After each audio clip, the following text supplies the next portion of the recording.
World Bank is keen on resolving Indus divide. Why did the World Bank intervene in Indus water dispute?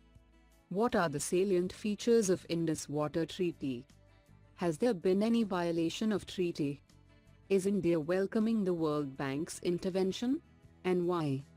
Why is the bank playing a role again? GS Paper 2, India and its neighbours.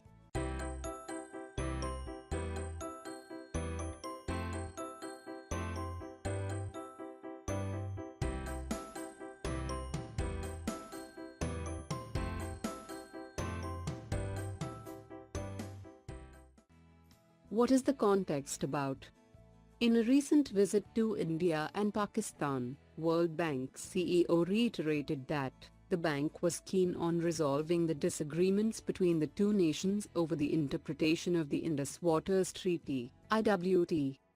The discontent was deepened between the two countries following the constructional development of two hydroelectric power plants by India.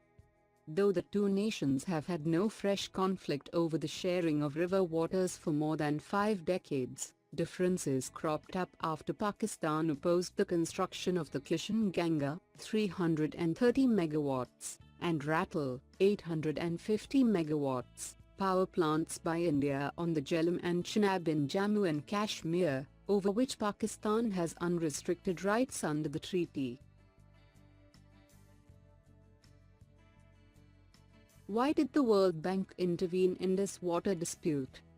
Even before partition, the Indus had created problems among the states of British India. The problems became international after the creation of two nations, as the political boundary was drawn right across the Indus basin. The World Bank, then IBRD, under the presidency of Eugene Black, helped in 1952 to settle the dispute between the two nations on the sharing of the Indus River basin waters. After 8 years of hard negotiations, Prime Minister Jawaharlal Nehru and President Ayub Khan signed the IWT on September 19, 1960. The bank is also a signatory to the treaty. What are the salient features of Indus Water Treaty? According to the IWT, India has control over 3 eastern rivers of the Indus basin, the Beas, the Ravi and the Sutlej, and Pakistan has control over the 3 western rivers, the Indus, the Chenab and the Jhelum. All 6 rivers flow from India to Pakistan. Among other uses, India is permitted to construct power facilities on these rivers subject to regulations laid down in the treaty. Has there been any violation of treaty? India had asked the bank for appointment of a neutral expert following Pakistan's objections to 2 projects, while Pakistan demanded the formation of a court of arbitration, alleging that India had violated the treaty. In December 2016, the bank announced a pause and asked both parties to resolve the issue amicably by the end of January 2017.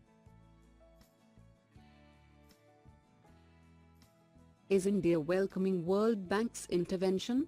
And why? India welcomed the bank's neutral stand, while Pakistan sought intervention of the bank, after being unable to find an amicable solution to the dispute through the Commission. Given that India has remained the bank's single largest borrower since its inception with cumulative borrowings from IBRD and IDEA touching $103 billion, the bank did not perhaps want to upset it. With buoyancy in foreign exchange reserves, the bank needs India more than the other way round, and this has created some anxiety in the bank circles about the future direction of their relationship.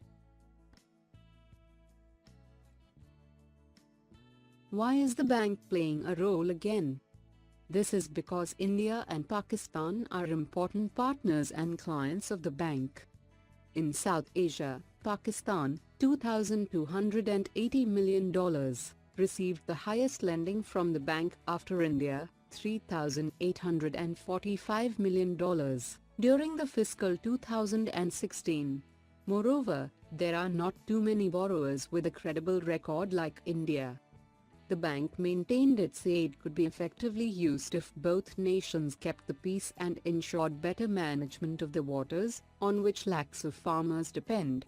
As both nations have failed to resolve the dispute amicably, the bank's CEO has initiated a dialogue.